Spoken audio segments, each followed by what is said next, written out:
मंगलनामा मंगलधामा मंगलरूप तुझे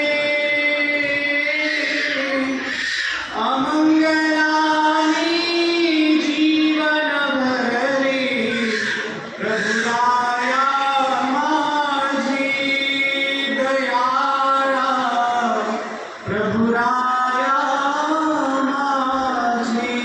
दयानंद माझे गुरुपदा जिने दाखविले आनंद कंदा तो प्रकार नमज पिटे कदा देवा परमानंदा तुझ पेडी देवा परमानंदा तुझ पेडी सर्व आज ज्या सोहळ्याच्या निमित्तानं आपण इथे उपस्थित आहात असा सर्वज्ञ श्री चक्रधर स्वामी अवतार दिन सोहळा या सोहळ्याला उपस्थित असलेले सर्वच क्षेत्रातील ज्येष्ठ श्रेष्ठ या ज्ञानपीठावर उपस्थित असलेले आचार्यगण आपल्या सर्वांच्या चरणी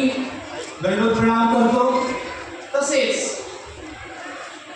आम्हा विद्यार्थ्यांना आम्हा शिष्यांना जे बोलण्याचे जे सामर्थ्य देतात, आताच काहींनी सांगितलं की पाठिंबा धक्का देतात, असे वांबोरी निवासी प्रातस्मरणीय त्रिदंडीयुक्त महाराष्ट्राधिकरण आम्हा सर्वांच्या हृदयस्थित असलेले मम गुरुवर्य आचार्य श्री मामाजींच्या चरणांना मी हृदयात स्मरून त्यांच्या चरणीही मी दंडवत प्रणाम करतो। बंधूंनो, सर्वज्ञ श्री चक्रधर स्वामींनी अवतार धारण केला तो आपल्या जीवांचा उद्धार करण्यासाठी। 12व्या शतकामध्ये समाज हा वेदांच्या तत्वज्ञानामध्ये गुरफटलेला होता। काय करावे काय नाही याचे त्यांना जवळजवळ ज्ञान संपुष्टातच येत होते आणि सर्वज्ञ श्री चक्रधर प्रभूंनी त्या वैदिक परंपरेला एक शाखा देऊन म्हणा की खंड देऊन या महानुभाव संप्रदायाची स्थापना केली आणि हा महानुभाव संप्रदाय सत्य अहिंसा शांती समानता आणि भेदाभेद याच्या पलीकडे जाऊन केवळ मानवता हा धर्म जोपासण्यासाठी सर्वज्ञ श्री चक्रधर प्रभूंनी या पंथाची संस्थापना केली। बंधूंनो, या जगामध्ये आपल्याला काय मिळत नाही? सर्व मिळतं, धन मिळतं, दौलत मिळते, नातेवाईक मिळतात, सर्व मिळतात, परंतु ते सर्व अनिश्वर आहे, नश्वर आहे। ते आपल्याला आपल्या शेवटपर्यंत आपल्या सोबत येणार नाहीये। परंतु एकच गोष्ट आपल्या सोबत येणार आहे, ती म्हणजे ज्ञान।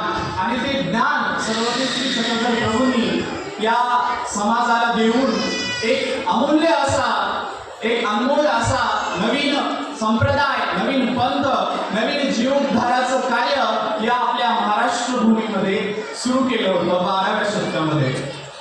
बंधूंनो, सर्वज्ञ श्री चक्रधर स्वामींच्या लीला चरित्रामध्ये आपल्याला अनेक समाजामध्ये घडले अनेक प्रसंग आपल्याला दिसून येतात। असाच एक प्रसंग आहे, गर्भश्रीमंत असलेल्या 2 खेळीजोडी नावाच्या बहिणी। बंधूंनो, अमाप श्रीमंत गर्भश्रीमंत असलेल्या त्या दोघी बहिणी, त्यांना कशाचीच कमतरता नव्हती, परंतु त्यांच्या घरी बंधू भगिनी आणि भाऊ कोणीच नव्हतं। त्या दोघीच होत्या, अमाप गर्भश्रीमंत होत्या। गाई गुरांनी त्यांचे गोटे भरलेले होते, परंतु दूध आणि तुपाच्या घागरी त्यांच्या घरामध्ये ठेवलेल्या होत्या। अमाप गर्भश्रीमंत होत्या, परंतु सुख आणि समाधान त्यांना मिळत नव्हतं। परमेश्वराचे यथार्थ ज्ञान त्यांना मिळत नव्हतं। घरामध्ये भरपूर संपत्ती आहे, पायांनी लोटून पलीकडे जावे इतकी संपत्ती त्यांच्या घरामध्ये होती, परंतु सुख समाधान आणि शांती मात्र नव्हती। आणि तीच शांती ते शोधत होत्या आणि त्यांच्या कानावरती बातम्या येऊ लागल्या की कोणीतरी ईश्वरी पुरुष आपल्या या जवळच्याच गावामध्ये आहेत आणि म्हणून त्यांच्या शोधात त्या सर्वज्ञ श्री चक्रधर स्वामींकडे आल्या आणि आल्यानंतर सर्वज्ञ श्री चक्रधर प्रभूंच्या प्रवचनाने सर्वज्ञ श्री चक्रधर प्रभूंच्या तत्वज्ञानाने त्यांच्या मनाला सुख शांती आणि समाधान मिळालं आणि त्यांनी परत कधीच प्रपंचाकडे फिरल्या नाहीत. त्या कधीच त्यांनी त्या संपत्तीकडे ढुंकूनही पाहिलं नाही. एकदा त्यांचा भाचा येतो आणि म्हणतो की तुमच्या घरी ज्या तुपाच्या घागरी आहेत त्या फुटून ते तूप सर्व घरातून बाहेर येत आहे, तुम्ही चला. परंतु त्या स्वामींना विचारतात जीजी यातलं तुम्हाला काही हवंय का? स्वामी म्हणतात आम्हाला काहीही नको. त्यावेळेस हे गोई त्या भाच्याला परत वापस पाठवतात आणि त्या संपत्तीला जणू लातच मारतात आणि सर्वज्ञ श्री चक्रधर प्रभूंच्या सन्निधानात असू लागतात.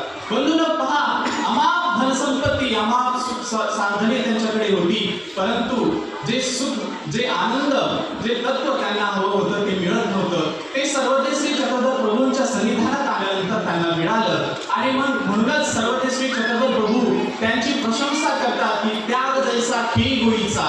आणि म्हणूनच त्यांना जसा त्याग घडला तसाही आपल्याला घडावा. या सर्वज्ञ श्री चक्रधर प्रभू अवतार दिनाच्या निमित्ताने गुरुवारी आचार्य श्री मामाजींचं शुभचिंतन इथे आहेच आणि सर्व आचार्य श्रेष्ठांच्या समोर मी आपले गोबडे बोल व्यक्त केले. त्यामध्ये काही कमतरता त्रुटी असेल तर मी पुनश्च एकदा क्षमा मागतो आणि माझ्या विचारांना इथेच विराम देतो. सर्व